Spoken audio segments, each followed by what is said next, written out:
पिंड सब तेरा तू अंतर जामी पुरख भगवान।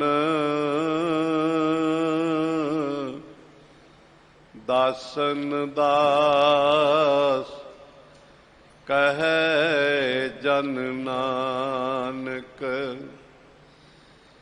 छेहा तू कराए तेहा हों करी वखियाम। दासन दास कहे जन नानक चेहा तू कराए तेहा हों करी वखियाम। सतनाम श्री वाहिगुरु साहिब जी। गौड़ी बैरागण महला चौथा। कंचन नारी मह जियो लुभत है मोह मीठा माया। घर मंदर घोड़े खुशी मन अन रस लाया। वाहिगुरु जी का खालसा वाहिगुरु जी की फतेह। पतत पावन कृपा निदान भगत वत्सल ज्योति स्वरूप सर्व शक्तिमान मुक्ति दाते रूहानियत दे मुजस्मे छतर चावर तख्त दे मालिक जुगो जोगे अटल साहिब श्री गुरु ग्रंथ साहिब जी दी पावन पवित्र गोद विच सतगुरां दे महान पावन पवित्र स्थान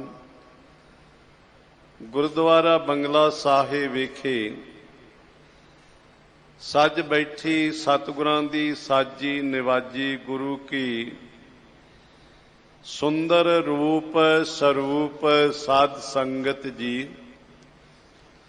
आप जी वडभागी हो अमृत वेले तो समय समय अनुसार गुरु हजूर पहुंच के नतमस्तक हो के अमृतमय बाणी आसा की वार दे शब्द कीर्तन सरवण कीते ने। उपरंत दिल्ली से गुरुद्वारा प्रबंधक कमेटी दे महान उपराले सदका संगतां विच अमृतमय बाणी उपदेश सरवण करवाउण दे लई देश विदेश विच पहुंचाउण दे लई लड़ीवार कथा जो प्रारंभ कीती गई है।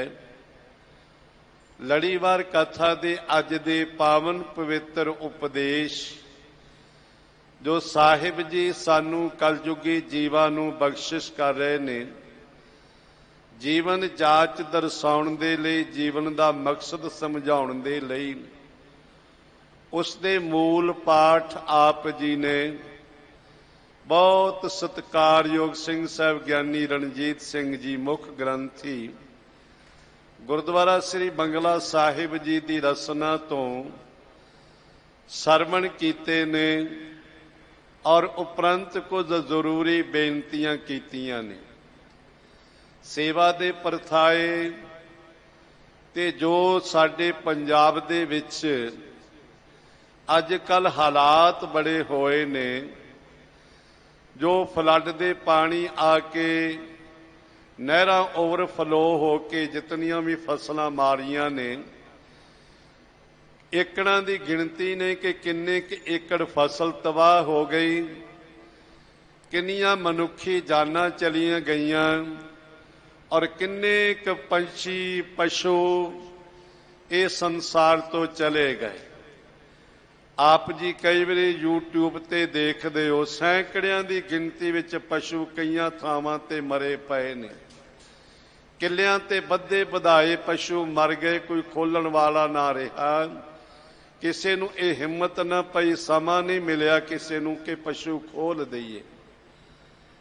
ਇਹ ਇੱਕ ਬਹੁਤ ਵੱਡੀ ਆਫਤ ਆਈ ਹੈ।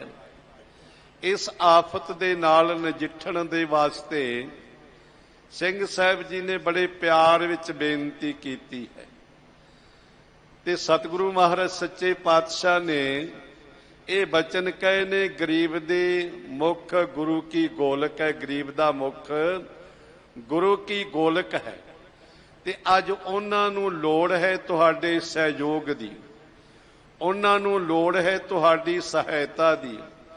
ਜਿਸ ਪੱਖ ਦੇ ਵਿੱਚ ਵੀ ਤੁਸੀਂ ਸਹਾਇਤਾ ਕਰ ਸਕਦੇ ਹੋ ਉਹ ਜ਼ਰੂਰ ਕਰੋ।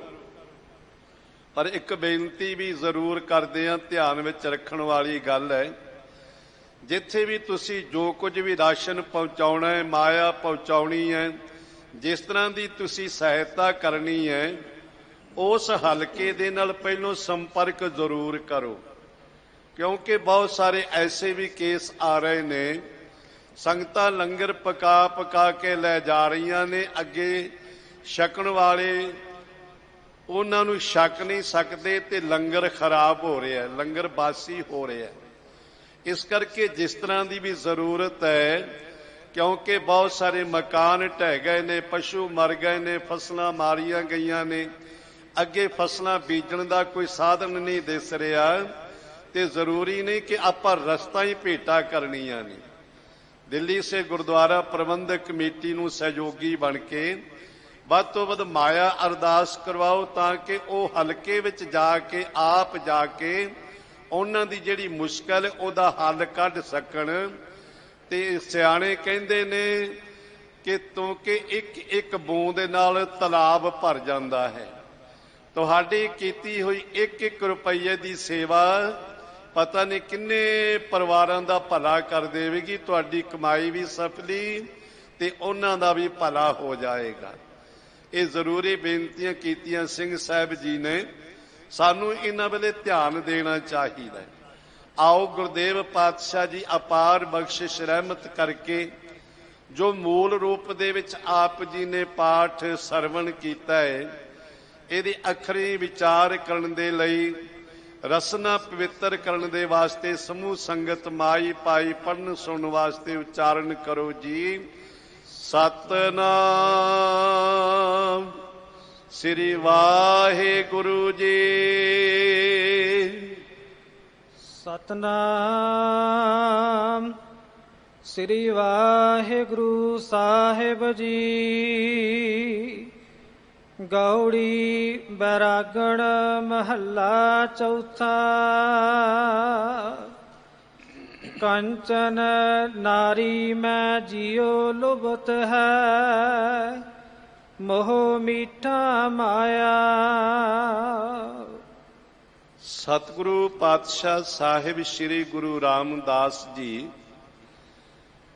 ਰਹਿਮਤ ਦੇ ਘਰ ਵਿੱਚ ਆ ਕੇ ਸਾਨੂੰ ਕਲਯੁਗੀ ਜੀਵਾਂ ਨੂੰ ਇਹ ਪਾਵਨ ਉਪਦੇਸ਼ ਬਖਸ਼ਿਸ਼ ਕਰ ਰਹੇ ਨੇ। ਗੌੜੀ ਰਾਗ ਹੈ, ਬੈਰਾਗਣ ਰਾਗ ਦੀ ਜਾਤੀ ਹੈ, ਕਿਉਂਕਿ ਗੌੜੀ ਅਨੇਕ ਜਾਤੀਆਂ ਦੇ ਵਿੱਚ ਉਚਾਰਨ ਕੀਤੀ ਗਈ। ਆਪ ਜੀ ਸਰਵਣ ਕਰਦੇ ਹੋ।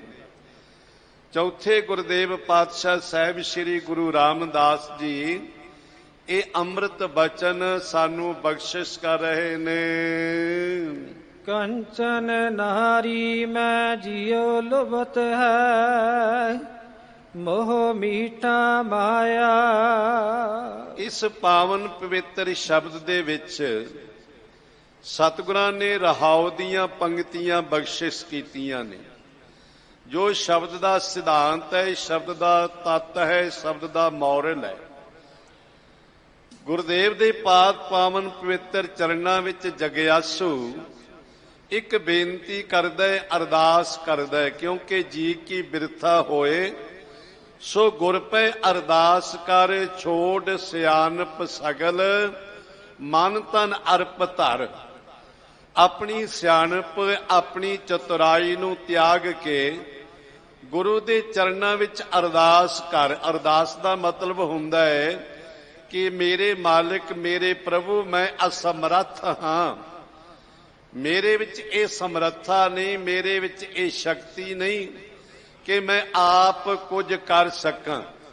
ਅਰਦਾਸ ਦਾ ਮਤਲਬ ਹੁੰਦਾ ਆਪਾਂ ਗੁਰੂ ਨੂੰ ਸਮਰਪਿਤ ਕਰਨਾ, ਆਪਾਂ ਗੁਰੂ ਨੂੰ ਭੇਟਾ ਕਰ ਦੇਣਾ, ਸਮਰਪਿਤ ਕਰਨਾ, ਤੇ ਗੁਰੂ ਦੇ ਪਾਸ ਆਪਣੇ ਜੀਵ ਦੀ ਬਿਰਥਾ ਜਿਹੜੀ ਅਵਸਥਾ ਹੈ ਨਾ, ਉਹ ਉਚਾਰਨ ਕਰਕੇ ਗੁਰੂ ਨੂੰ ਬੇਨਤੀ ਕਰਨੀ ਕਿ ਮਾਲਿਕ ਮੇਰੇ ਵੱਸ ਦੀ ਗੱਲ ਨਹੀਂ ਹੈ, ਮੇਰੇ ਅਧਿਕਾਰ ਦੇ ਵਿੱਚ ਨਹੀਂ ਹੈ, ਮੈਂ ਇਹਦੇ ਵਿੱਚ ਕੁਝ ਵੀ ਕਰਨ ਦੇ ਸਮਰੱਥ ਨਹੀਂ ਹਾਂ।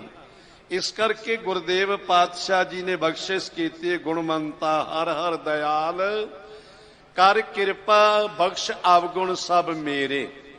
ਐ ਮੇਰੇ ਮਾਲਿਕ ਮੇਰੇ ਅਵਗੁਣਾਂ ਨੂੰ ਬਖਸ਼ ਲੈ, ਕਿਉਂਕਿ ਤੂੰ ਗੁਣਵੰਤਾ ਹੈ, ਤੂੰ ਗੁਣਾਂ ਦਾ ਮਾਲਿਕ ਹੈ, ਤੂੰ ਸਰਬ ਸ਼ਕਤੀਮਾਨ ਹੈ, ਤੂੰ ਸਰਬ ਰੱਖਿਆ ਹੈ, ਤੂੰ ਸਰਬ ਪ੍ਰਤਿਪਾਲਕ ਹੈ। ਤੇ ਹੁਣ ਕੀ ਅਰਦਾਸ ਕਰਨੀ ਹੈ? ਜੀਵ ਨੇ ਗੁਰੂ ਦੇ ਚਰਨਾਂ ਵਿੱਚ ਆਪਣੀ ਅਸਮਰੱਥਾ ਜ਼ਾਹਰ ਕਰਦੇ ਹੋਏ ਕਹਿੰਦੇ ਨੇ, ਪਾਤਸ਼ਾਹ ਜੀ ਮੇਰਾ ਜਿਹੜਾ ਸੁਭਾਅ ਹੈ ਨਾ, ਮੇਰਾ ਜਿਹੜਾ ਸੁਭਾਅ ਹੈ, ਮੇਰਾ ਜਿਹੜਾ ਕਰਮ ਹੈ, ਉਹ ਇਸ ਤਰ੍ਹਾਂ ਦਾ ਹੈ। ਕਿਉਂਕਿ ਦੋ ਰਸਤੇ ਨੇ ਸੰਸਾਰ ਦੇ ਉੱਤੇ, ਇੱਕ ਲਿਵ ਰਸਤਾ, ਇੱਕ ਧਾਤ ਦਾ ਰਸਤਾ ਹੈ। ਲਿਵ ਮਾਲਕ ਦੇ ਨਾਲ ਮਿਲ ਜਾਣਾ, ਧਾਤ ਹੈ ਪਦਾਰਥਾਂ ਦਾ ਰਸਤਾ। ਜੀਵ ਪਦਾਰਥਾਂ ਦੇ ਵਿੱਚ ਖੱਚਤ ਹੋਇਆ ਹੋਇਆ, ਲਿਵ ਧਾਤ ਦੋਏ ਰਾਹ ਹੈ। ਸਾਹਿਬ ਕਹਿੰਦੇ ਨੇ ਅੰਮ੍ਰਿਤਮਈ ਬਾਣੀ ਦੇ ਵਿੱਚ, ਕੁਝ ਸੰਸਾਰ ਤੇ ਐਸੇ ਮਨੁੱਖ ਆਉਂਦੇ ਨੇ ਜਿਹੜੇ ਸੰਸਾਰ ਦੇ ਭੋਗਾਂ ਪਦਾਰਥਾਂ ਦੇ ਵਿੱਚ ਹੀ ਖੱਚਤ ਰਹਿੰਦੇ ਨੇ। ਮੈਂ ਰਾਤ ਵੀ ਜਨਕਪੁਰੀ ਗੁਰਦੁਆਰਾ ਸਾਹਿਬ ਵਿਖੇ ਬੇਨਤੀ ਕੀਤੀ ਸੀ, ਇਹ ਜਿਤਨਾ ਸੰਸਾਰ ਅਸੀਂ ਦੇਖਦੇ ਹਾਂ ਇਹ ਦ੍ਰਿਸ਼ਟਮਾਨ ਹੈ, ਤੇ ਦ੍ਰਿਸ਼ਟਮਾਨ ਹੁੰਦਾ ਹੈ ਨਾਸਵੰਤ, ਦ੍ਰਿਸ਼ਟਮਾਨ ਹੈ ਸਗਲ ਮਿਥੇਨਾ। ਇਹ ਜੋ ਕੁਝ ਅਸੀਂ ਅੱਖਾਂ ਨਾਲ ਦੇਖਦੇ ਹਾਂ ਨਾ, ਮਿਥਿਆ ਹੈ, ਇਹ ਝੂਠ ਹੈ, ਛਿਨ ਭੰਗਰ ਹੈ।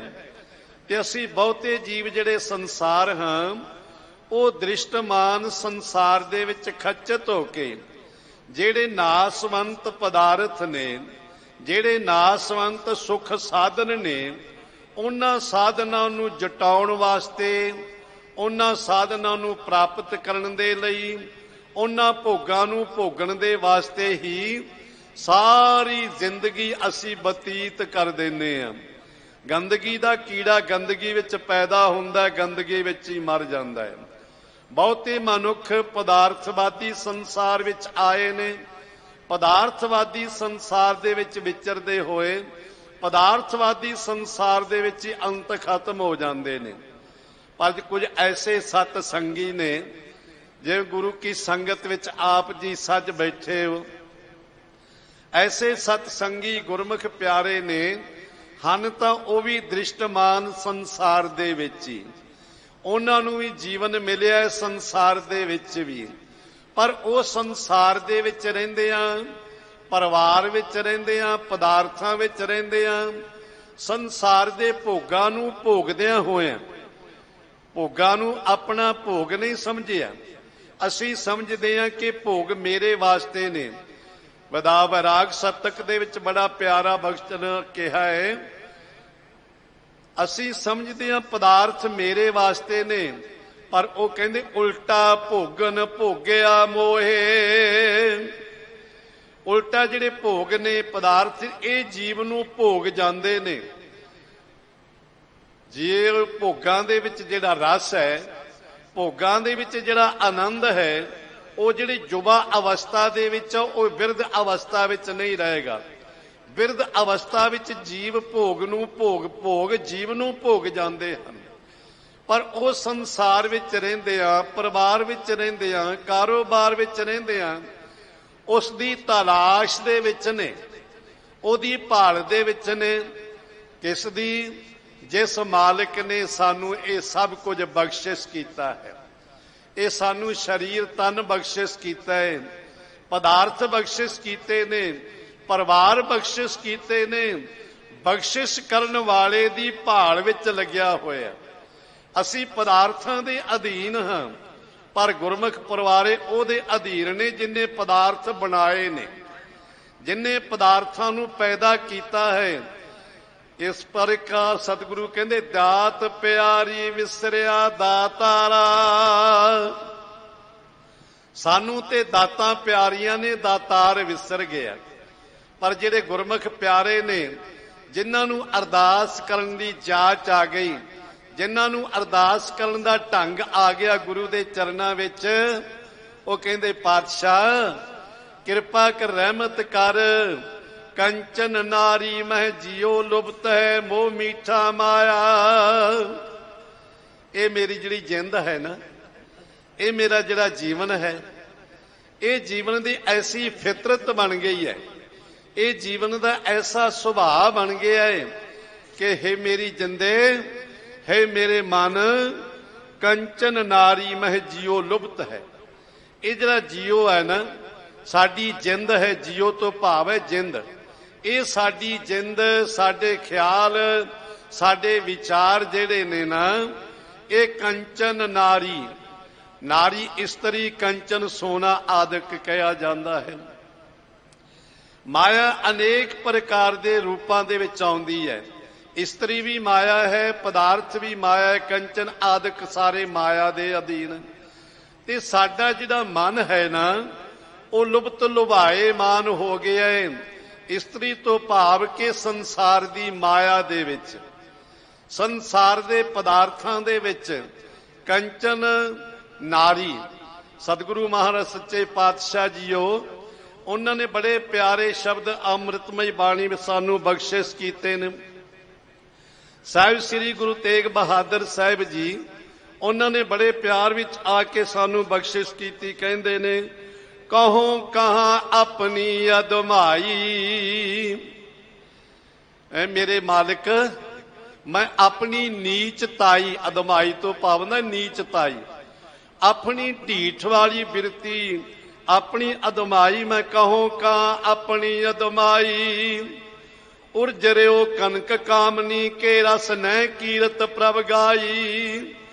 ਜਗ ਝੂਠੇ ਕੋ ਸਾਚ ਜਾਣ ਕੇ ਤਾਂ ਸਿਉ ਰੁਚ ਉਪਜਾਈ। ਦੀਨ ਬੰਦ ਸਿਮਰਿਓ ਨਹੀਂ ਕਬੂ ਹੋ ਤੁਜ ਸੰਗ ਸਹਾਈ। ਕਹੋ ਨਾਨਕ ਅਬ ਨਾਹੀ ਅਨੰਤ ਗਤ ਬਿਨ ਹਰ ਕੀ ਸ਼ਰਨਾਈ। ਅਰਦਾਸ ਕੀਤੀ ਹੈ, ਕਹੋ ਨਾਨਕ ਅਬ ਨਾਹੀ ਅਨੰਤ ਗਤ। ਐ ਮੇਰੇ ਮਾਲਕ, ਮੇਰੇ ਸੁਆਮੀ ਸਤਿਗੁਰੂ ਜੀ, ਧੰਨ ਸ੍ਰੀ ਗੁਰੂ ਨਾਨਕ ਹੈ, ਨਾਨਕ ਕਹੋ ਅਬ ਨਾਹੀ ਅਨੰਤ ਗਤ। ਹੁਣ ਹੋਰ ਕੋਈ ਚਾਰਾ ਨਹੀਂ, ਹੋਰ ਕੋਈ ਥਾਂ ਨਹੀਂ। ਇੱਕ ਤੇਰੀ ਸ਼ਰਨ ਹੈ ਮੇਰੇ ਮਾਲਕ, ਇੱਕ ਤੇਰੇ ਚਰਨਾਂ ਦੀ ਸ਼ਰਨ ਹੈ। ਤੁਧ ਨੂੰ ਛੋੜ ਜਾਈਏ ਪ੍ਰਭ ਕੈ ਧਰ। ਆਨ ਨ ਬੀਆ ਤੇਰੀ ਸੰਸਾਰ। ਤੇਰੇ ਸਮਾਨ ਕੋਈ ਹੋਰ ਹੈ ਹੀ ਨਹੀਂ, ਤੇ ਤੈਨੂੰ ਛੱਡ ਕੇ ਮੈਂ ਕਿੱਥੇ ਜਾਵਾਂ। ਜੇ ਆਪਣੇ ਮਾਲਕ ਨੂੰ ਛੱਡ ਕੇ ਦਰ ਦਰ ਦੇ ਉੱਤੇ ਭਟਕਾਂਗੇ ਨਾ, ਤੇ ਧੱਕੇ ਖਾਣੇ ਪੈਂਦੇ ਨੇ। ਆਪਣੇ ਮਾਲਕ ਦਾ ਦਰ ਛੱਡ ਕੇ ਖਸਮ ਛੋੜ ਦਾਸੀ ਕੋ ਸਿਮਰੈ। ਮਨਮੁਖ ਅੰਧ ਅਗਿਆਨਾ। ਮਾਲਕ ਨੂੰ ਛੱਡ ਕੇ ਕੋਈ ਦਾਸੀ ਦੀ ਸੇਵਾ ਕਰੇ, ਸਾਹਿਬ ਕਹਿੰਦੇ ਉਹ ਸਿਆਣਾ ਨਹੀਂ ਹੈ, ਉਹ ਮਨਮੁਖ ਹੈ, ਅਗਿਆਨੀ ਹੈ, ਮੂਰਖ ਹੈ। ਇਸ ਲਈ ਸਤਿਗੁਰੂ ਜੀ ਪਾਤਸ਼ਾਹ ਜੀ ਕਹਿੰਦੇ ਕਹੋ ਕਾ ਆਪਣੀ ਅਦਮਾਈ। ਮੈਂ ਆਪਣੀ ਨੀਚਤਾਈ ਕਿੱਥੋਂ ਤੱਕ ਕਹਾਂ, ਕਿਉਂਕਿ ਉਰਜਰਿਓ ਕਨਕ ਕਾਮਨੀ ਕੇ ਰਸ ਨੈ ਕੀਰਤ ਪ੍ਰਭ ਗਾਈ। ਆਇਆ ਤੇ ਸੀ ਨਾ ਪ੍ਰਭੂ ਦੀ ਕੀਰਤੀ ਗਾਇਨ ਕਰਨ ਵਾਸਤੇ। ਪ੍ਰਾਣੀ ਤੂੰ ਆਇਆ ਲਾਹਾ ਲੈਣ, ਲੱਗਾ ਕਿਤ ਕੋ ਫਕੜੇ ਸਭ ਮੁਕਦੀ ਚੱਲੀ ਰਹਿਣ। ਮਾਤਾ ਦੇ ਗਰਭ ਦੇ ਵਿੱਚ ਜੀਵ ਨੇ ਕਮੈਂਟਮੈਂਟ ਕੀਤੀ ਮਾਲਕ ਦੇ ਨਾਲ ਕਿ ਮਾਲਕ ਮੈਨੂੰ ਇਸ ਨਰਕ ਦੇ ਵਿੱਚੋਂ, ਇਸ ਕੁੰਭੀ ਨਰਕ ਦੇ ਵਿੱਚੋਂ ਬਾਹਰ ਕੱਢ, ਮੈਨੂੰ ਜੀਵਨ ਬਖਸ਼ਿਸ਼ ਕਰ। ਮੈਂ ਸਵਾਸ ਸਵਾਸ ਤੇਰਾ ਨਾਮ ਜਪਾਂਗਾ। ਪਰ ਹੋਇਆ ਕੀ, ਵਿੱਚੋਂ ਗਰਭੈ ਨਿਕਲ ਆਇਆ, ਖਸਮ ਵਿਸਾਰ ਦੁਨੀ ਚਿਤ ਲਾਇਆ। ਮਾਤਾ ਦੇ ਗਰਭ ਵਿੱਚੋਂ ਜਨਮ ਪ੍ਰਾਪਤ ਹੋ ਗਿਆ ਤੇ ਜਨਮ ਨੂੰ ਪ੍ਰਾਪਤ ਕਰਦਿਆਂ ਹੀ ਮਾਲਕ ਨੂੰ ਭੁੱਲ ਗਿਆ, ਦੁਨੀਆ ਨਾਲ ਚਿੱਤ ਲੱਗ ਗਿਆ। ਇਸ ਦਾ ਬੱਚਾ ਜਨਮ ਲੈਂਦਾ ਹੈ ਤੇ ਉਸ ਨੂੰ ਗੁੜਤੀ ਦਿੱਤੀ ਜਾਂਦੀ ਹੈ। ਅਸੀਂ ਤੇ ਗੁਰਮਤਿ ਦੀ ਗੁੜਤੀ ਵੀ ਭੁੱਲ ਗਏ ਹਾਂ। ਮੁਸਲਮਾਨਾਂ ਦੇ ਘਰ ਵਿੱਚ ਬੱਚੇ ਦਾ ਜਨਮ ਹੁੰਦਾ ਹੈ ਨਾ, ਤੇ ਸਭ ਤੋਂ ਪਹਿਲਾਂ ਬੱਚੇ ਦੇ ਕੰਨਾਂ ਵਿੱਚ ਅਜ਼ਾਨ ਪਾਉਂਦੇ ਨੇ। ਅਸੀਂ ਕੀ ਕਰਦੇ ਹਾਂ? ਬੱਚੇ ਦਾ ਜਨਮ ਹੁੰਦਾ ਤੇ ਸਭ ਤੋਂ ਪਹਿਲਾਂ ਉਹਦੇ ਮੂੰਹ ਨੂੰ ਮਿੱਠਾ ਲਾਉਨੇ ਆ। ਚਾਹੇ ਸ਼ਰਬਤ ਲਾ ਦਿਓ, ਗੁੜ ਲਾ ਦਿਓ, ਮਿਸ਼ਰੀ ਲਾ ਦਿਓ, ਕੁਝ ਲਾ ਦਿਓ। ਅਸੀਂ ਤਾਂ ਜੰਮਦਿਆਂ ਸਾਰ ਉਸ ਨੂੰ ਮਿੱਠਾ ਕੀ ਹੈ? ਮਾਇਆ ਹੈ। ਉਸ ਨੂੰ ਜੰਮਦਿਆਂ ਸਾਰ ਮਾਇਆ ਦੇ ਵਿੱਚ ਖੱਚਤ ਕਰ ਦਿੰਦੇ ਆ, ਫਸਾ ਦਿੰਦੇ ਆ। ਨਹੀਂ, ਜਨਮਦਿਆਂ ਸਾਰ ਉਸ ਨੂੰ ਮੂਲ ਮੰਤਰ ਦੇਣਾ ਚਾਹੀਦਾ। ਉਹਦੇ ਕੰਨਾਂ ਵਿੱਚ ਵਾਹਿਗੁਰੂ ਗੁਰਮੰਤਰ ਹੈ, ਜਪ ਹੋਵੇ ਕੋਈ, ਇਹ ਬੱਚੇ ਦੇ ਕੰਨਾਂ ਵਿੱਚ ਪਾਉਣਾ ਚਾਹੀਦਾ ਹੈ। ਪਰ ਅਸੀਂ ਉਹਨੂੰ ਜਾਂਦਿਆਂ ਸਾਰ ਮਾਇਆ ਦੇ ਵਿੱਚ ਉਲਝਾ ਦਿੱਤਾ। ਮੇਰੇ ਮਾਲਕ ਮੈਂ ਉਲਝ ਗਿਆ। ਇਸਤਰੀ ਔਰ ਧਨ ਪਦਾਰਥਾਂ ਦੇ ਵਿੱਚ, ਇਸਤਰੀ ਤੋਂ ਮਤਲਬ ਸੰਸਾਰ ਦੇ ਵਿਸ਼ੇ ਵਿਕਾਰਾਂ ਵਿੱਚ ਮੇਰਾ ਮਨ ਖੱਚਤ ਹੋ ਗਿਆ ਹੈ। ਝੂਠੇ ਸੰਸਾਰ ਨੂੰ ਮੈਂ ਸੱਚਾ ਮੰਨ ਲਿਆ। ਜਗ ਝੂਠੇ ਕੋ ਸਾਚ ਜਾਣ ਕੇ ਤਾਂ ਸਿਓ ਰੁਚ ਉਪਜਾਇਓ। ਜਿਸ ਨੂੰ ਸੱਚਾ ਜਾਣਨਾ ਸੀ ਉਸ ਨੂੰ ਝੂਠਾ ਮੰਨ ਲਿਆ। 5 ਪ੍ਰਕਾਰ ਦਾ ਭਰਮ ਹੈ ਜੀਵ ਨੂੰ। ਉਹਦੇ ਵਿੱਚ ਪੰਜਵਾਂ ਜਿਹੜਾ ਭਰਮ ਹੈ ਉਸ ਨੂੰ ਕਹਿੰਦੇ ਬ੍ਰਹਮ ਅਨੰਤ ਜਗ ਸਤ ਭਰਮ। ਜਿਹੜਾ ਬ੍ਰਹਮ ਹੈ ਉਸ ਨੂੰ ਕਹਿੰਦੇ ਅਨੰਤ, ਇਹ ਅਸਤ ਹੈ। ਤੇ ਜਿਹੜਾ ਅਸਤ ਹੈ ਉਹਨੂੰ ਕਹਿੰਦੇ ਸਤ ਹੈ। ਸੰਸਾਰ ਝੂਠਾ ਹੈ, ਇਹਨੂੰ ਸੱਚਾ ਮੰਨ ਲਿਆ। ਤੇ ਜਿਹੜਾ ਸੱਚਾ ਮਾਲਕ ਪਰਮਾਤਮਾ ਹਮੇਸ਼ਾ ਰਹਿਣ ਵਾਲਾ ਹੈ ਉਸ ਨੂੰ ਅਸੀਂ ਝੂਠਾ ਮੰਨ ਲਿਆ। ਇਸ ਕਰਕੇ ਉਸ ਨੂੰ ਤਿਆਗ ਕੇ ਸੰਸਾਰ ਨਾਲ ਜੁੜ ਗਏ, ਪਦਾਰਥਾਂ ਨਾਲ ਜੁੜ ਗਏ, ਕਿਉਂਕਿ ਇਹ ਸਾਨੂੰ ਸੱਚੇ ਭਾਸਦੇ ਨੇ। ਇਸ ਲਈ ਪਾਤਸ਼ਾਹ ਜੀ ਕਹਿੰਦੇ ਨੇ, ਮੇਰੇ ਮਾਲਕ ਮੇਰੇ ਤੇ ਕਿਰਪਾ ਕਰ, ਰਹਿਮਤ ਕਰ, ਮੈਂ ਫਸ ਗਿਆ ਉਰਜੋ ਕਨਕ ਕਾਮਨੀ ਕੇ ਰਸ ਦੇ ਵਿੱਚ। ਝੂਠੇ ਜਗ ਨੂੰ ਸੱਚਾ ਸਮਝ ਕੇ ਇਹਦੇ ਵਿੱਚ ਖੱਚਤ ਹੋ ਗਿਆ। ਪਰ ਹੁਣ ਆਪ ਜੀ ਨੇ ਕਿਰਪਾ ਕਰ ਦਿੱਤੀ। ਫਿਰਤ ਫਿਰਤ ਬਹੁਤੇ ਜਨਮ ਹਾਰਿਓ, ਮਾਨਸ ਦੇਹ ਲਈ। ਫਿਰਦਿਆਂ ਫਿਰਦਿਆਂ ਮਨੁੱਖਾ ਜਨਮ ਆ ਗਿਆ। ਤੇ ਮਨੁੱਖਾ ਜਨਮ ਦੇ ਵਿੱਚ ਇੱਕ ਸੋਝੀ ਮਿਲਦੀ ਆ ਮਨੁੱਖ ਨੂੰ। ਸਾਡੇ ਦੇਸ਼ ਦੇ ਰਿਸ਼ੀਆਂ ਮੁਨੀਆਂ ਨੇ ਇਸ ਨੂੰ ਮਨੁੱਖ ਕਿਹਾ ਹੈ। ਮਨੁੱਖ ਤੋਂ ਭਾਵ ਮਨ ਹੈ ਇਹਦੇ ਕੋਲ, ਤੇ ਮਨ ਤੋਂ ਭਾਵ ਇਹਨੂੰ ਸਮਝ ਹੈ ਹਿੱਤ ਅਨਹਿੱਤ ਦੀ, ਸੱਚ ਤੇ ਝੂਠ ਦੀ, ਆਪਣੇ ਤੇ ਪਰਾਏ ਦੀ। ਆਪਣੇ ਹਿੱਤ ਦੀ ਗੱਲ ਕੀ ਹੈ, ਅਨਹਿੱਤ ਦੀ ਗੱਲ ਕੀ ਹੈ, ਇਸ ਨੂੰ ਇਹ ਸਮਝ ਹੈ। ਬੁੱਧੀ ਹੈ ਇਸ ਦੇ ਕੋਲ। ਤੇ ਜੇ ਬੁੱਧੀ ਤੋਂ ਇਹ ਕੰਮ ਨਹੀਂ ਲੈਂਦਾ, ਸੋਚਦਾ ਹੀ ਨਹੀਂ ਕਿ ਮੈਂ ਇਹ ਕੰਮ ਕਰਨਾ ਹੈ ਕਿ ਨਹੀਂ ਕਰਨਾ, ਮੈਂ ਇਸ ਪਾਸੇ ਜਾਣਾ ਹੈ ਕਿ ਨਹੀਂ ਜਾਣਾ, ਤੇ ਫਿਰ ਸਾਹਿਬ ਕਹਿੰਦੇ ਤੂੰ ਅਨਮਨੁੱਖ ਕਹਾਉਣ ਦਾ ਅਧਿਕਾਰੀ ਨਹੀਂ, ਤੂੰ ਮਨੁੱਖ ਕਹਾਉਣ ਦਾ ਅਧਿਕਾਰੀ ਨਹੀਂ। ਤੇਰੇ ਨਾਲ ਤੋਂ ਪਸ਼ੂ ਵੀ ਚੰਗੇ ਨੇ, ਤੂੰ ਤੇ ਪਸ਼ੂਆਂ ਨਾਲੋਂ ਵੀ ਬਦਤਰ ਹੈ। ਤੂੰ ਤੇ ਪਸ਼ੂਆਂ ਨਾਲੋਂ ਵੀ ਬਦਤਰ ਹੈ। ਪਸ਼ੂਆਂ ਕੋਲੇ ਬੁੱਧੀ ਨਹੀਂ, ਵਿਚਾਰ ਨਹੀਂ, ਉਹ ਸਮਝ ਨਹੀਂ ਸਕਦੇ, ਹਿੱਤਿਆਂ ਨੇ ਹਿੱਤ ਨਹੀਂ ਜਾਣ ਸਕਦੇ। ਮਨੁੱਖ ਨੂੰ ਸਮਝ ਬਖਸ਼ਿਸ਼ ਕੀਤੀ ਹੈ। ਤੇ ਜੇ ਮਨੁੱਖ ਸਮਝ ਤੋਂ ਕੰਮ ਨਹੀਂ ਲੈਂਦਾ ਤੇ ਕਹਿੰਦੇ ਨੇ ਇਹ ਪਸ਼ੂ ਤੋਂ ਵੀ ਬਦਤਰ ਹੈ। ਇਸ ਕਰਕੇ 84 ਲੱਖ ਜੂਨ ਵਿੱਚ ਉਸ ਨੂੰ ਸ਼੍ਰੋਮਣੀ ਕਿਹਾ ਕਿ ਤੂੰ ਆਪਣੇ ਭਲੇ ਤੇ ਬੁਰੇ ਦੀ ਸੋਚ ਸਕੇ। ਜਦੋਂ ਇਸ ਨੂੰ ਸਮਝ ਆ ਗਈ ਨਾ, ਫਿਰ ਇਹਨੇ ਅਰਦਾਸ ਕੀਤੀ ਹਜ਼ੂਰ ਆ ਕੇ ਗੁਰੂ ਦੇ ਚਰਨਾਂ ਵਿੱਚ, ਮਾਲਕ ਹੁਣ ਤੇਰੇ ਤੋਂ ਬਿਨਾ ਮੇਰਾ ਕੋਈ ਨਹੀਂ ਹੈ, ਤੇਰੇ ਤੋਂ ਬਿਨਾ ਮੇਰਾ ਕੋਈ ਟਿਕਾਣਾ ਨਹੀਂ। ਤੂੰ ਹੀ ਕਿਰਪਾ ਕਰ, ਮੇਰੇ ਤੇ ਬਖਸ਼ਿਸ਼ ਕਰ, ਮੇਰੇ ਤੇ ਰਹਿਮਤ ਕਰ। ਇਸ ਕਰਕੇ ਸਤਿਗੁਰੂ ਜੀ ਕਿਰਪਾ ਕਰਦੇ ਨੇ। ਸੰਸਾਰ ਦੇ ਭੋਗਾਂ ਪਦਾਰਥਾਂ ਦੇ ਵਿੱਚ, ਵਿਸ਼ਿਆਂ ਵਿਕਾਰਾਂ ਦੇ ਵਿੱਚ ਮਨ ਲੁਭਾਏ ਮਾਨ ਹੋਏ, ਕਿਉਂਕਿ ਮੋਹ ਮੀਠਾ ਮਾਇਆ। ਇਹ ਜਿਹੜਾ ਪਦਾਰਥਾਂ ਦਾ ਮੋਹ ਹੈ, ਪਰਿਵਾਰ ਦਾ ਮੋਹ ਹੈ, ਇਸ ਨੂੰ ਮਿੱਠਾ ਲੱਗਿਆ ਹੋਇਆ। ਉਹਦੇ ਮੋਹ ਵਿੱਚ ਐਸਾ ਖੱਚਤ ਹੋ ਗਿਆ, ਜਿਵੇਂ ਮੱਕੜੀ ਜਾਲਾ ਬੁਣਦੀ ਹੈ ਨਾ। ਕਈ ਵਾਰੀ ਆਪ ਜੀ ਨੇ ਕਿਸੇ ਪਰਾਏ ਬ੍ਰਿਸ਼ਾਂ ਦੇ ਉੱਤੇ, ਪਰਾਈ ਕੰਧ ਦੇ ਉੱਤੇ, ਜਾਂ ਕਈ ਵਾਰੀ ਤੱਕਿਆ ਹੋਵੇਗਾ, ਮੱਕੜੀ ਹੈ ਉਹ ਜਾਲਾ ਬੁਣਦੀ ਹੈ, ਸ਼ੁਰੂ ਕਰਦੀ ਹੈ। ਇੱਕ ਇੱਕ ਤੰਦ ਪਾ ਕੇ ਕਿੰਨਾ ਵੱਡਾ ਸਾਰਾ ਜਾਲਾ ਬਣਾ ਲੈਂਦੀ ਹੈ, ਪਰ ਜਾਲਾ ਬਣਾਉਂਦਿਆਂ ਬਣਾਉਂਦਿਆਂ ਇੰਨਾ ਉਲਝ ਜਾਂਦੀ ਹੈ, ਜਾਲੇ ਵਿੱਚੋਂ ਨਿਕਲ ਹੀ ਨਹੀਂ ਸਕਦੀ ਹੈ। ਉਸੇ ਜਾਲੇ ਦੇ ਵਿੱਚ ਉਲਝ ਕੇ ਮਰ ਜਾਂਦੀ ਹੈ। ਤੇ ਤੁਸੀਂ ਕਈ ਵਾਰੀ ਮੱਕੜੀ ਸੁੱਕੀ ਹੋਈ ਉਸ ਜਾਲੇ ਦੇ ਵਿੱਚ ਫਸੀ ਹੋਈ ਨੂੰ ਦੇਖਦੇ ਹੋ। ਇਸੇ ਤਰ੍ਹਾਂ ਮਨੁੱਖ ਦਾ ਸੁਭਾਅ ਹੈ। ਇਹ ਵੀ ਮਨੁੱਖ ਮੱਕੜੀ ਦੀ ਤਰ੍ਹਾਂ ਪਦਾਰਥਾਂ ਦੇ ਜਾਲੇ ਬੁਣਦਾ ਹੈ, ਮੋਹ ਦੇ ਜਾਲੇ ਬੁਣਦਾ ਹੈ। ਐਸਾ ਜਾਲਾ ਇਸ ਦਾ ਸਖਤ ਹੋ ਜਾਂਦਾ ਹੈ, ਉਹ ਮੋਹ ਦੇ ਵਿੱਚੋਂ ਨਿਕਲਣਾ ਹੀ ਨਹੀਂ ਪੈਂਦਾ, ਨਿਕਲ ਹੀ ਨਹੀਂ ਸਕਦਾ ਹੈ। ਤੇ ਨਿਕਲਣਾ ਕੀ ਸੀ? ਅੰਤ ਦਾ ਸਮਾਂ ਆ ਜਾਂਦਾ ਹੈ, ਅੰਤਰੇ ਸਵਾਸ ਆ ਜਾਂਦਾ ਹੈ, ਫਿਰ ਵੀ ਆਪਣੇ ਪਰਿਵਾਰ ਨੂੰ ਯਾਦ ਕਰਦਾ ਹੈ, ਧੀਆਂ ਪੁੱਤਰਾਂ ਨੂੰ ਯਾਦ ਕਰਦਾ ਹੈ, ਪਦਾਰਥਾਂ ਨੂੰ ਯਾਦ ਕਰਦਾ ਹੈ, ਬੱਚਿਆਂ ਨੂੰ ਸਮਝਾਉਂਦਾ ਹੈ ਕਿ ਫਲਾਣੇ ਤੋਂ ਪੈਸੇ ਲੈਣੇ ਨੇ, ਫਲਾਣੇ ਦੇ ਕੋਲ ਆ ਮੇਰਾ ਸਮਾਨ ਪਿਆ ਹੋਇਆ ਹੈ। ਮੋਹ ਦੇ ਵਿੱਚ ਐਸਾ ਖੱਚਤ ਹੋਇਆ ਕਿ ਸੰਸਾਰ ਤੋਂ ਚਲੇ ਗਿਆ। ਇਸ ਲਈ ਗੁਰਦੇਵ ਪਾਤਸ਼ਾਹ ਕਹਿੰਦੇ, ਮੇਰੇ ਮਾਲਕ ਮੇਰੇ ਤੇ ਕਿਰਪਾ ਕਰ, ਇਹ ਮੇਰੀ ਜਿਹੜੀ ਜਿੰਦ ਹੈ ਨਾ, ਇਹ ਐਸੀ ਮਾਇਆ ਵਿੱਚ ਖੱਚਤ ਹੋਈ ਹੈ, ਵਿਸ਼ੇ ਪਦਾਰਥਾਂ ਦੇ ਵਿੱਚ, ਭੋਗਾਂ ਪਦਾਰਥਾਂ ਵਿੱਚ। ਘਰ ਮੰਦਰ ਘੋੜੇ ਖੁਸ਼ੀ ਮਨ ਅਨ ਰਸ ਲਾਇਆ। ਇਹ ਘਰ ਮੰਦਰ, ਘਰ ਕਹਿੰਦੇ ਨੇ ਕੱਚੇ ਮਕਾਨ ਨੂੰ, ਮੰਦਰ ਕਹਿੰਦੇ ਪੱਕੇ ਮਹਿਲ ਨੂੰ, ਮਕਾਨ ਨੂੰ। ਕੱਚੇ ਪੱਕੇ ਜਿਤਨੇ ਵੀ ਘਰ ਨੇ, ਇਹ ਘੋੜੇ ਜਿਤਨੇ ਵੀ ਪਦਾਰਥਵਾਦੀ ਸੰਸਾਰ ਹੈ, ਘੋੜੇ ਤੋਂ ਭਾਵ ਸਵਾਰੀ ਆਦਿਕ ਦੀ ਹੈ, ਚਾਹੇ ਉਹ ਕਿਸੇ ਕਾਰ ਦੀ ਹੋਵੇ ਤੇ ਚਾਹੇ ਕਿਸੇ ਘੋੜੇ ਦੀ ਹੋਵੇ। ਮਨ ਅਨਰਸ ਲਾਇਆ, ਮਨ ਅਨਰਸ ਹੋਰ ਨਾ ਰਸਾਂ ਕਸਾਂ ਦੇ ਵਿੱਚ ਲੱਗਾ ਹੋਇਆ। ਇਹ ਮਨ ਜਿਹੜਾ ਹੈ ਐਸਾ ਜਾਲਾ ਬੁਣਿਆ ਇਸ ਨੇ ਕਿ ਪਦਾਰਥਾਂ ਦੇ ਵਿੱਚ, ਪਰਿਵਾਰ ਦੇ ਵਿੱਚ, ਐਸ਼ ਇਸ਼ਰਤ ਦੇ ਵਿੱਚ, ਸੁਖ ਸਾਧਨ ਦੇ ਵਿੱਚ ਹੀ ਇਹ ਖੱਚਤ ਹੋ ਕੇ ਮਨ ਨੂੰ ਹੋਰਨਾਂ ਰਸਾਂ ਕਸਾਂ ਦੇ ਵਿੱਚ ਲਾਇਆ। ਅਨੇਕ ਪ੍ਰਕਾਰ ਦੇ ਰਸ ਚਾਹੁੰਦਾ ਹੈ ਮਨੁੱਖ,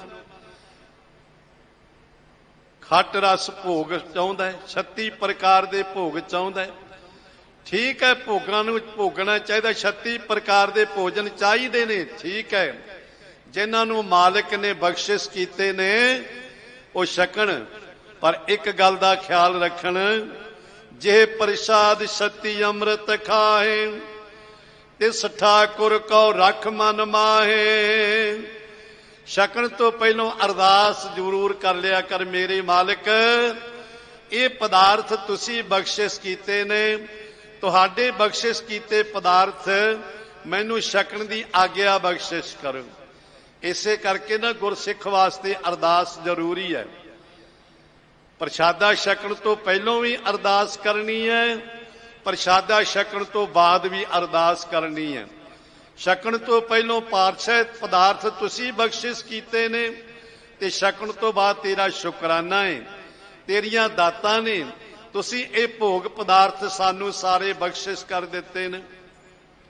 ਇਸ ਲਈ ਮਹਾਰਾਜ ਸੱਚੇ ਪਾਤਸ਼ਾਹ ਜੀ ਬਖਸ਼ਿਸ਼ ਕਰਦੇ ਨੇ ਕਿ ਮਨ ਅਨ ਰਸ ਲਾਇਆ, ਮਨ ਹੋਰਨਾਂ ਰਸਾਂ ਦੇ ਵਿੱਚ, ਪਦਾਰਥਾਂ ਦੇ ਰਸਾਂ ਵਿੱਚ ਲਾਇਆ ਹੋਇਆ ਹੈ। ਹਰਿ ਪ੍ਰਭ ਚਿਤ ਨ ਆਵਈ, ਕਿਉ ਛੁਟਾ ਮੇਰੇ ਹਰ ਰਾਇਆ। ਕਿਉਂਕਿ ਹਰੀ ਪ੍ਰਭੂ ਦੇ ਨਾਲ ਚਿੱਤ ਨਹੀਂ ਲਾਇਆ, ਪਰਮਾਤਮਾ ਦੇ ਨਾਲ ਚਿੱਤ ਜੋੜਿਆ ਹੀ ਨਹੀਂ। ਪਹਿਲੋਂ ਬੇਨਤੀ ਕੀਤੀ ਹੈ, ਜਿਸ ਵਾਸਤੇ ਆਇਆ ਸੀ ਉਹ ਕੰਮ ਤੇ ਇਸਨੇ ਕੀਤਾ ਹੀ ਨਹੀਂ, ਤੇ ਜਿਹੜਾ ਕੰਮ ਨਹੀਂ ਕਰਨ ਵਾਲਾ ਸੀ ਉਹਦੇ ਕੰਮ ਦੇ ਵਿੱਚ ਖੱਚਤ ਹੋ ਗਿਆ। ਇਸ ਲਈ ਅਰਦਾਸ ਬੇਨਤੀ ਜੋਦੜੀ ਕੀਤੀ ਹੈ, ਪਾਤਸ਼ਾਹ ਜੀ ਹਰ ਪ੍ਰਭ ਚਿਤ ਨ ਆਵਈ। ਹੇ ਮੇਰੀ ਜਿੰਦੇ, ਹੇ ਮੇਰੇ ਮਨ, ਹਰੀ ਪ੍ਰਮਾਤਮਾ ਦਾ ਚਿੱਤ ਨਾਮ ਤੈਨੂੰ ਚੇਤੇ ਹੀ ਨਹੀਂ ਆਉਂਦਾ, ਤੈਨੂੰ ਪ੍ਰਮਾਤਮਾ ਯਾਦ ਹੀ ਨਹੀਂ ਆਉਂਦਾ ਹੈ। ਇਸ ਲਈ ਸਤਿਗੁਰੂ ਪਾਤਸ਼ਾਹ ਜੀ ਕਹਿੰਦੇ ਨੇ ਕਿ ਭਾਈ ਵਿਖੇ ਰਸ ਫੀਕਾ ਤਿਆਗਿ ਸਖੀਏ, ਨਾਮ ਮਹਾਰਸ ਪੀਓ, ਬਿਨ ਰਸ ਚਾਖੇ ਬੁੱਢ ਗਈ ਸਗਲੀ, ਸੁਖੀ ਨਾ ਹੋਵਤ ਜੀਓ। ਨਾਮ ਰਸ ਪੀ, ਤੇ ਨਾਮ ਰਸ ਪੀਣ ਵਾਸਤੇ ਆਇਆ ਸੀ ਜੀਵ, ਉਹ ਤੇ ਪੀਤਾ ਹੀ ਨਹੀਂ ਇਸਨੇ। ਇਹ ਮੇਰੀ ਜਿੰਦੇ ਹਰੀ ਪ੍ਰਭੂ ਪਰਮਾਤਮਾ ਦਾ ਨਾਮ ਤੈਨੂੰ ਚੇਤੇ ਆਇਆ ਹੀ ਨਹੀਂ ਹੈ ਤੇ ਕਿਉਂ ਛੂਟਾਂ, ਕਿਵੇਂ ਛੁਟਕਾਰਾ ਹੋਵੇਗਾ। हे ਮੇਰੇ ਰਾਇਆ, ਮੇਰੇ ਮਾਲਕ, ਮੇਰੇ ਰਾਜਾ। ਰਾਜਾ ਰੂਪ ਰਾਇਆ ਤੋਂ ਭਾਵ ਹੁੰਦਾ ਰਾਜਾਨ, ਰਾਜ ਪਾਨਾਨ ਪਾਨ, ਪਾਤਸ਼ਾਹੋਂ ਪਾਤਸ਼ਾਹ। ਜਿਹੜਾ ਪਾਤਸ਼ਾਹ ਦਾ ਪਾਤਸ਼ਾਹ ਹੈ, ਰਾਜਿਆਂ ਦਾ ਰਾਜਾ ਹੈ। हे ਮੇਰੇ ਰਾਇਆ, हे ਮੇਰੇ ਰਾਜਾ ਪ੍ਰਭੂ, ਮੇਰਾ ਕਿਵੇਂ ਛੁਟਕਾਰਾ ਹੋਵੇਗਾ, ਮੇਰਾ ਕਿਵੇਂ ਬਚਾਅ ਹੋ ਜਾਏਗਾ, ਮੈਂ ਕਿਵੇਂ ਬਚ ਸਕਾਂਗਾ। ਮੇਰੇ ਰਾਮ ਇਹ ਨੀਚ ਕਰਮ ਹਰ ਮੇਰੇ। ਇਸ ਲਈ ਬੇਨਤੀ ਕਰਨੀ ਹੈ, ਅਰਦਾਸ ਜੋਦੜੀ ਕਰਨੀ, ਮੇਰੇ ਰਾਮ ਇਹ ਨੀਚ ਕਰਮ ਹਰ ਮੇਰੇ। ਇਹ ਮੇਰੇ ਨੀਚ ਕਰਮ ਨੇ, हे ਹਰੀ ਪਰਮਾਤਮਾ ਪ੍ਰਭੂ ਮੇਰੇ ਰਾਮ ਸਤਿਗੁਰੂ ਜੀ, ਇਹ ਮੇਰੇ ਨੀਚ ਕਰਮ ਨੇ, ਜਿਹੜੇ ਨੀਚ ਕਰਮ ਉੱਪਰ ਗਿਣਾਏ ਗਏ ਨੇ ਕਿ ਮਨ ਪਦਾਰਥਾਂ ਦੇ ਵਿੱਚ, ਭੋਗਾਂ ਦੇ ਵਿੱਚ ਖਚਿਤ ਹੋ ਕੇ ਪਰਮਾਤਮਾ ਨੂੰ ਭੁੱਲ ਗਿਆ। ਇਹ ਨੀਚ ਕਰਮ ਕੀਤੇ ਨੇ। ਗੁਣਵੰਤਾ ਹਰ ਹਰ ਦਿਆਲ, ਕਰ ਕਿਰਪਾ ਬਖਸ਼ ਅਵਗੁਣ ਸਭ ਮੇਰੇ। ਇਸ ਲਈ ਗੁਣਵੰਤਾ, ਗੁਣਾਂ ਦਾ ਮਾਲਕ, ਗੁਣਾਂ ਦਾ ਮੁਜੱਸਮਾ ਪ੍ਰਭੂ, ਕਿਉਂਕਿ ਤੇਰੇ ਗੁਣ ਬਹੁਤੇ, ਮੈਂ ਏਕ ਨਾ ਜਾਣਿਆ, ਮੈਂ ਮੂਰਖ ਕਛ ਦੀਜੈ। ਪਰਣਵਤ ਨਾਨਕ ਸੁਣ ਮੇਰੇ ਸਾਹਿਬ, ਡੁੱਬਦਾ ਪੱਥਰ ਲੀਜੇ। ਮੇਰਾ ਜੀਵਨ ਤੇ ਪੱਥਰ ਦੀ ਤਰ੍ਹਾਂ ਡੁੱਬ ਰਿਹਾ। ਤੂੰ ਗੁਣਾਂ ਦਾ ਮਾਲਕ ਹੈ, ਤੂੰ ਗੁਣਾਂ ਦਾ ਮੁਜੱਸਮਾ ਹੈ। ਕਿਸੇ ਪ੍ਰਾਣੀ ਦੇ ਗੁਣ, ਕਿਸੇ ਜੀਵ ਦੇ ਗੁਣ ਤੁਸੀਂ ਕਥਨ ਕਰੋਗੇ ਮੁੱਕ ਜਾਣਗੇ। ਅਮੁੱਕ ਨਹੀਂ ਉਹਦੇ ਗੁਣ, ਪਰ ਮਾਲਕ ਦੇ ਗੁਣ ਅਮੁੱਕ ਨੇ। ਉਹਨਾਂ ਦੀ ਕੋਈ ਗਿਣਤੀ ਨਹੀਂ ਕਰ ਸਕਦਾ ਹੈ, ਉਹਨਾਂ ਨੂੰ ਕੋਈ ਜਾਣ ਨਹੀਂ ਸਕਦਾ ਹੈ। ਉਹ ਗੁਣਵੰਤਾ, ਗੁਣਾਂ ਦਾ ਮਾਲਕ ਹੈ, ਗੁਣਾਂ ਦਾ ਮੁਜੱਸਮਾ ਹੈ। ਹਰੀ ਹੈ ਪ੍ਰਭੂ, ਜੀਵਾਂ ਨੂੰ ਹਰੇ ਭਰੇ ਕਰਨ ਵਾਲਾ, ਜੀਵਾਂ ਦੇ ਵਿਕਾਰ ਹਰਨ ਵਾਲਾ ਦਇਆਲੂ, ਜੋ ਸਾਰਿਆਂ ਤੇ ਦਇਆ ਕਰਨ ਵਾਲਾ ਹੈ, ਮੁਜੱਸਮਾ ਹੈ ਕਿਰਪਾ ਦਾ। ਉਹਦੇ ਅੱਗੇ ਬੇਨਤੀ ਕੀਤੀ, ਕਰ ਕਿਰਪਾ। ਐ ਮੇਰੇ ਮਾਲਕ, ਮੇਰੇ ਤੇ ਕਿਰਪਾ ਕਰਦੇ, ਮੇਰੇ ਤੇ ਬਖਸ਼ਿਸ਼ ਕਰਦੇ। ਕੀ ਇਹ ਮੇਰੇ ਔਗਣ ਬਖਸ਼ਿਸ਼ ਦੇ। ਇਹ ਜਿਤਨੇ ਵੀ ਸਿਰੇ ਮੇਰੇ ਔਗਣ ਨੇ ਨਾ, ਮੇਰੇ ਵਿੱਚ ਗੁਣ ਤੇ ਕੋਈ ਹੈ ਨਹੀਂ। ਔਗਣ ਮੰਨਤਾ ਹੈ ਜੀਵ, ਗੁਣਾਂ ਦਾ, ਔਗਣਾਂ ਦਾ ਭਰਿਆ ਹੋਇਆ ਮਾਲਕ, ਗੁਣਾਂ ਦਾ ਭਰਿਆ ਹੋਇਆ। ਇਸ ਕਰਕੇ ਮੇਰੇ ਮਾਲਕ ਸਤਿਗੁਰੂ ਜੀ, ਇਹ ਸਾਰੇ ਜਿਤਨੇ ਮੇਰੇ ਔਗਣ ਨੇ, ਗਿਣਤੀ ਨਾ ਕਰੋ। ਜੇ ਗਿਣਤੀ ਕਰੋਗੇ ਤੇ ਮੇਰੇ ਔਗਣ ਬਹੁਤੇ ਨੇ, ਮੈਂ ਬਖਸ਼ਿਆ ਨਹੀਂ ਜਾ ਸਕਾਂਗਾ। ਮੇਰੇ ਔਗਣਾਂ ਦੀ ਗਿਣਤੀ ਨਹੀਂ ਹੋ ਸਕੇਗੀ। ਪਰ ਤੁਹਾਡਾ ਤੇ ਸੁਭਾਅ ਹੈ ਨਾ ਕਿ ਜੋ ਸ਼ਰਨ ਆਵੇ ਤਿਸ ਕੰਠ ਲਾਵੇ। ਇਹ ਬਿਰਧ ਸੁਆਮੀ ਸੰਦਾ, ਬਸ ਅਸਮਰੱਥ ਹੋ ਕੇ ਆਪਾਂ ਗੁਰੂ ਨੂੰ ਸਮਰਪਿਤ ਕਰਕੇ ਗੁਰੂ ਦੇ ਚਰਨਾਂ ਵਿੱਚ ਆ ਕੇ ਬੇਨਤੀ ਕਰਦੇ, ਗੁਰੂ ਤੈਨੂੰ ਆਪਣੇ ਗਲੇ ਲਗਾ ਲਵੇਗਾ। ਅਭੇਦ ਨਿਸ਼ਚੇ ਰੂਪੀ ਗਲੇ। ਤੇਰੇ ਕੀਤੇ ਗੁਨਾਹ ਦਾ ਉਹ ਲੇਖਾ ਜੋਖਾ ਨਹੀਂ ਕਰੇਗਾ, ਕਿਉਂਕਿ ਲੇਖੇ ਕਤਹਿ ਨ ਛੂਟੀਐ, ਖਿਨ ਖਿਨ ਭੂਲਣਹਾਰ। ਬਖਸ਼ਣ ਹਾਰੇ ਬਖਸ਼ ਲੈ, ਨਾਨਕ ਪਾਰੇ ਉਤਾਰ। ਲੇਖੇ ਕਰਕੇ ਤਾਂ ਅਸੀਂ ਛੋਟੀ ਨਹੀਂ ਸਕਦੇ।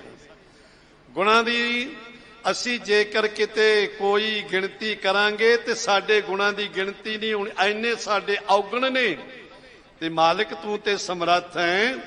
ਜਿਤਨੇ ਵੀ ਸਾਡੇ ਔਗਣ ਨੇ ਉਹਨਾਂ ਨੂੰ ਬਖਸ਼ਣਾ ਕਰੋ।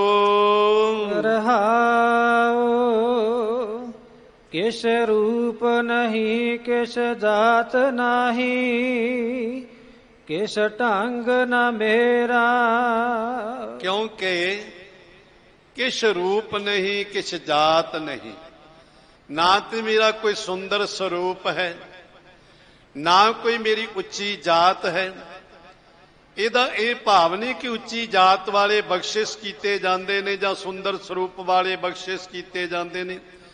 ਨਾ ਮੇਰਾ ਆਤਮਿਕ ਬਲ ਉੱਚਾ ਹੈ, ਨਾ ਮੇਰੀ ਜਾਤ, ਜਿਹੜੀ ਜਾਤ ਮਾਲਕ ਦੇ ਨਾਮ ਦੇ ਨਾਲ ਜੁੜ ਕੇ ਬਣਦੀ ਹੈ ਨਾ, ਨੀਚ ਜਾਤ ਹਰ ਜਪਤਿਆਂ ਉੱਤਮ ਪਦਵੀ ਪਾਓ।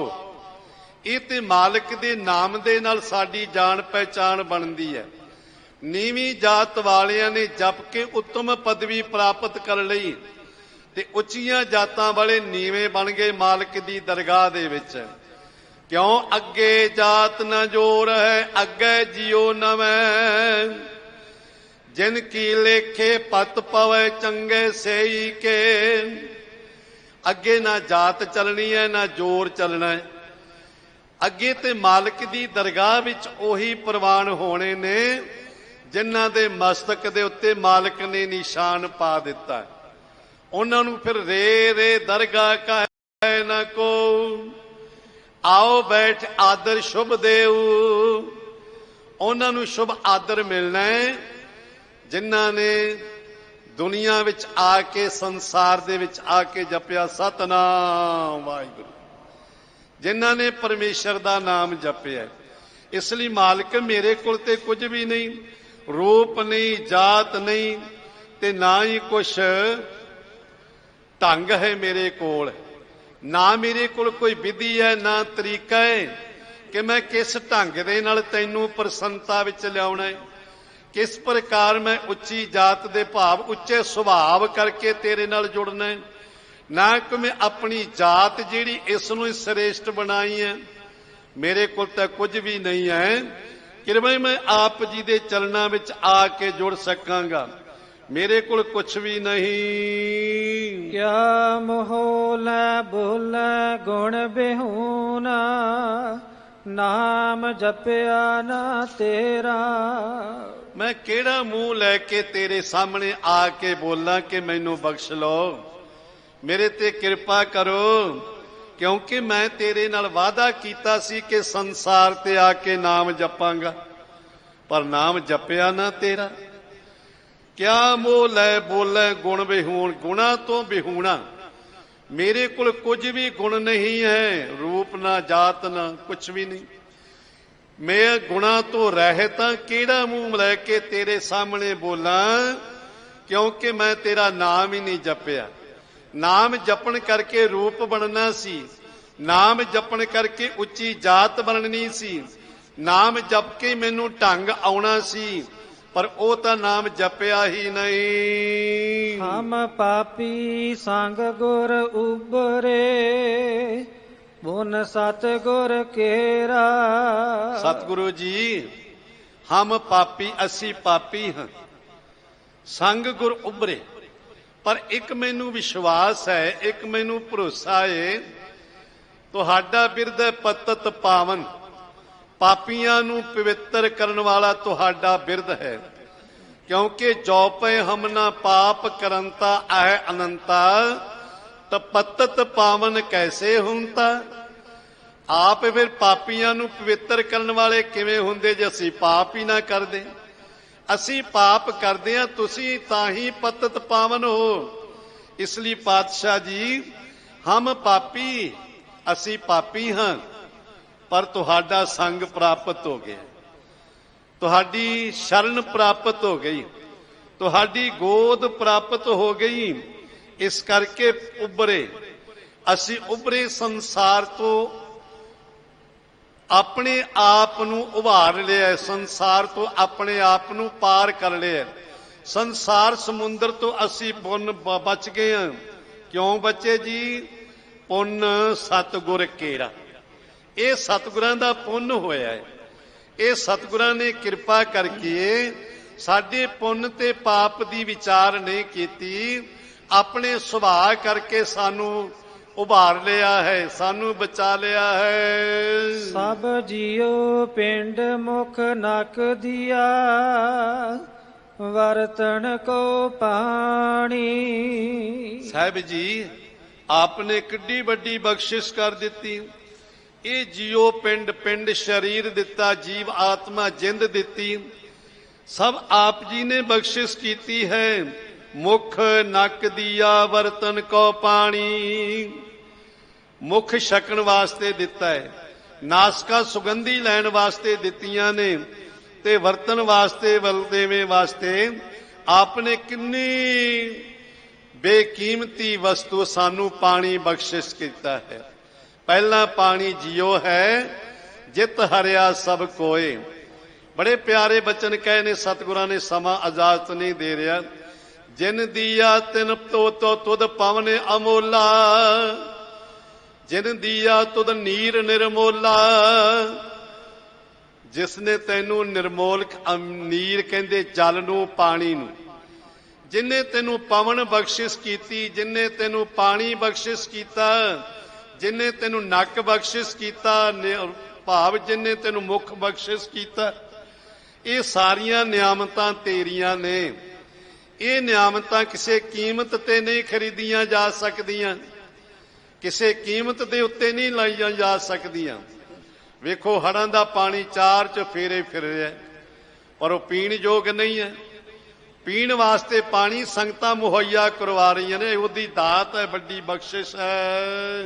ਅੰਨ ਖਾਣਾ ਕੱਪੜ ਪਹਿਨਣ ਦੀਆ, ਰਸ ਅੰਨ ਭੋਗਾਣੀ। ਛਕਣ ਵਾਸਤੇ ਅੰਨ ਬਖਸ਼ਿਸ਼ ਕੀਤਾ ਹੈ, ਪਹਿਨਣ ਵਾਸਤੇ ਕੱਪੜੇ ਬਖਸ਼ਿਸ਼ ਕੀਤੇ ਨੇ, ਤੇ ਰਸ ਅੰਨ ਭੋਗਾਣੀ। ਅੰਨ ਹੋਰ ਰਸ ਬਖਸ਼ਿਸ਼ ਕੀਤੇ ਭੋਗਣ ਵਾਸਤੇ, ਅਨੇਕ ਪ੍ਰਕਾਰ ਦੇ ਬਖਸ਼ਿਸ਼ ਕੀਤੇ ਰਸ ਪਦਾਰਥ, ਅਨੇਕ ਪ੍ਰਕਾਰ ਦੀਆਂ ਵਸਤੂਆਂ ਆਪ ਜੀ ਨੇ ਬਖਸ਼ੀਆਂ ਨੇ। ਜਿਨ ਦੀਏ ਸੋ ਚਿਤ ਨ ਆਵਈ, ਪਸ਼ੂ ਹਉ ਕਰ ਜਾਣੀ।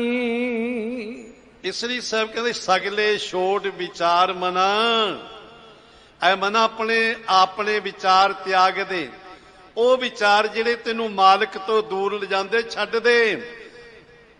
ਰਾਖਣ ਹਾਰ ਸੰਭਾਰ ਮਨਾ, ਉਹਨੂੰ ਯਾਦ ਕਰ। ਜਿਸ ਮਾਲਕ ਨੇ ਤੈਨੂੰ ਇਹ ਸਾਰੀਆਂ ਵਸਤੂਆਂ ਬਖਸ਼ਿਸ਼ ਕੀਤੀਆਂ ਨੇ, ਪਰ ਉਹਨੂੰ ਤੂੰ ਚਿੱਤ ਵਿੱਚ ਹੀ ਨਹੀਂ ਲਿਆਉਂਦਾ ਹੈ। ਪਸ਼ੂ ਹਉ ਕਰ ਜਾਣੀ, ਮੈਨੂੰ ਪਸ਼ੂ ਕਰਕੇ ਜਲਣਾ ਕਰਨਾ, ਕਿਉਂਕਿ ਪਸ਼ੂ ਨੂੰ ਸੋਝੀ ਨਹੀਂ, ਸਾਨੂੰ ਵੀ ਸੋਝੀ ਨਹੀਂ ਹੈ। ਸਭ ਕੀਤਾ ਤੇਰਾ ਵਰਤਦਾ, ਤੂੰ ਅੰਤਰ ਜਾਮੀ। ਇਹ ਹੈ ਅਸਮਰੱਥਾ, ਇਹ ਹੈ ਅਸਮਰੱਥਾ। ਗੁਰੂ ਦੇ ਪਾਸ ਬੇਨਤੀ ਕਰਨੀ, ਪਾਤਸ਼ਾਹ ਜੀ ਇਹ ਸਭ ਕੁਝ ਕੀਤਾ ਤੇਰਾ ਹੀ ਵਰਤਦਾ ਹੈ। ਤੂੰ ਹੀ ਕਰਨ ਕਾਰਨ ਸਮਰੱਥ ਸੁਆਮੀ ਹੈ। ਤੂੰ ਅੰਤਰਜਾਮੀ, ਸਾਰਿਆਂ ਦੇ ਹਿਰਦੇ ਦੀ ਜਾਣਨ ਵਾਲਾ ਹੈ। ਹਮ ਜੰਤ ਵਿਚਾਰੇ ਕਿਆ ਕਰ ਹੈ, ਸਭ ਖੇਲ ਤੁਮ ਸੁਆਮੀ। ਅਸੀਂ ਜੀਵ ਵਿਚਾਰੇ ਕੀ ਕਰੀਏ, ਸਾਡੇ ਤੇ ਵੱਸ ਦੀ ਗੱਲ ਹੀ ਨਹੀਂ ਕੋਈ। ਪੰਜ ਤਤ ਕਰ ਤੁਧ ਸਿਰਫ ਸਭ ਸਾਜੀ, ਕੋਈ ਸੇਵਾ ਕਰਿਓ ਜੇ ਕਿਸ ਹੀ ਤੱਕ ਕੀਤਾ ਹੋਵੇ। ਸਾਡੇ ਤੇ ਵੱਸ ਵਿੱਚ ਹੀ ਕੁਝ ਨਹੀਂ ਹੈ। ਇਹ ਮਾਲਕ ਸਾਰਾ ਖੇਲ ਤੇਰਾ ਹੀ ਰਚਾਇਆ ਹੋਇਆ ਹੈ। ਜਨ ਨਾਨਕ ਹਾਟ ਵਿਹਾਜਿਆ, ਹਰ ਗੁਲਮ ਗੁਲਾਮੀ। ਸਾਹਿਬ ਜੀ ਮੈਂ ਤੇ ਆਪ ਜੀ ਦੇ ਹੱਟ ਤੇ ਵਿਕਿਆ ਹੋਇਆ ਹਾਂ। ਮੈਂ ਤੇ ਆਪਣੇ ਆਪ ਨੂੰ ਤੇਰੇ ਦਰ ਦੇ ਉੱਤੇ ਵੇਚ ਦਿੱਤਾ ਹੈ। ਮੈਂ ਤੇ ਆਪਣਾ ਆਪ ਤੈਨੂੰ ਸਮਰਪਿਤ ਕਰ ਦਿੱਤਾ ਹੈ। ਨਾਨਕ ਹੈ ਨਾਨਕ ਹਾਟ ਵਿਹਾਜਿਆ, ਉਸ ਮਾਲਕ ਦੇ ਹਾਟ ਦੇ ਉੱਤੇ ਵਿਹਾਜਿਆ, ਵਿਕਿਆ ਹੋਇਆ। ਕਿਉਂ? ਹਰ ਗੁਲਮ ਗੁਲਾਮੀ। ਮੈਂ ਤੇਰੇ ਗੁਲਾਮਾਂ ਦਾ ਵੀ ਗੁਲਾਮ ਹਾਂ, ਮੈਂ ਤੇਰੇ ਦਾਸਾਂ ਦਾ ਵੀ ਦਾਸ ਹਾਂ। ਤੇਰੇ ਸੁਆਮੀ ਜਿਹੜੇ ਮਾਲਕ ਤੇਰੇ ਪਿਆਰੇ ਨੇ, ਉਹਨਾਂ ਦਾ ਦਾਸ ਹਾਂ, ਗੁਲਾਮਾਂ ਦਾ ਦਾਸ ਹਾਂ। ਮੇਰੇ ਵੱਸ ਵਿੱਚ ਕੁਝ ਵੀ ਨਹੀਂ। ਆਪ ਜੀ ਕਿਰਪਾ ਕਰਕੇ ਸੰਸਾਰ ਦੇ ਭੋਗਾਂ ਪਦਾਰਥਾਂ ਤੋਂ ਬਚਾ ਕੇ ਆਪਣੇ ਚਰਨਾਂ ਦੇ ਨਾਲ ਜੋੜਨ ਦਾ ਰਹਿਮਤ ਕਰਨੀ, ਬਖਸ਼ਿਸ਼ ਕਰਨਾ। ਗੁਰੂ ਪਾਤਸ਼ਾਹ ਜੀ ਸਾਨੂੰ ਕਲਯੁਗੀ ਜੀਵਾਂ ਨੂੰ ਸੋਝੀ ਬਖਸ਼ਿਸ਼ ਕਰ ਰਹੇ ਨੇ। ਬਖਸ਼ੇ ਪਾਵਨ ਉਪਦੇਸ਼ ਨੂੰ ਮਨ ਵਿੱਚ ਵਸਾਉਣ ਦਾ ਯਤਨ ਕਰੀਏ, ਤਾਂ ਕਿ ਲੋਕ ਸੁਖੀ ਪਰਲੋਕ ਸੁਹੇਲੇ ਹੋ ਸਕੀਏ। ਕੋਟਾਨ ਕੋਟ ਧੰਨਵਾਦ ਸਾਹਿਬ ਸ੍ਰੀ ਗੁਰੂ ਗ੍ਰੰਥ ਸਾਹਿਬ ਜੀ ਦਾ, ਦਿੱਲੀ ਸੇ ਗੁਰਦੁਆਰਾ ਪ੍ਰਬੰਧਕ ਕਮੇਟੀ ਪ੍ਰਧਾਨ ਸਾਹਿਬ ਜੀ, ਸਿੰਘ ਸਾਹਿਬ ਜੀ, ਸਮੁੱਚੇ ਸਟਾਫ ਦਾ ਔਰ ਗੁਰੂ ਸਰੂਪ ਸੰਗਤ ਦਾ। ਗੁਰੂ ਦੀ ਗੋਦ ਵਿੱਚ ਬੈਠ ਕੇ ਗੁਰੂ ਦੇ ਸ਼ਬਦ ਦੀ ਵਿਚਾਰ ਕਰਦਿਆਂ ਹੋਈਆਂ ਭੁੱਲਾਂ ਨਾ ਚਿਤਾਰਦੇ ਹੋਏ ਗੁਰਮਤਿ ਨੂੰ ਆਪਣੇ ਮਨ ਵਿੱਚ ਵਸਾਉਣ ਦਾ ਯਤਨ ਕਰਨਾ। ਪਿਆਰ ਵਿੱਚ ਭਿੱਜ ਕੇ ਬੁਲਾਓ ਜੀ। ਵਾਹਿਗੁਰੂ ਜੀ ਕਾ ਖਾਲਸਾ, ਵਾਹਿਗੁਰੂ ਜੀ ਕੀ ਫਤਿਹ।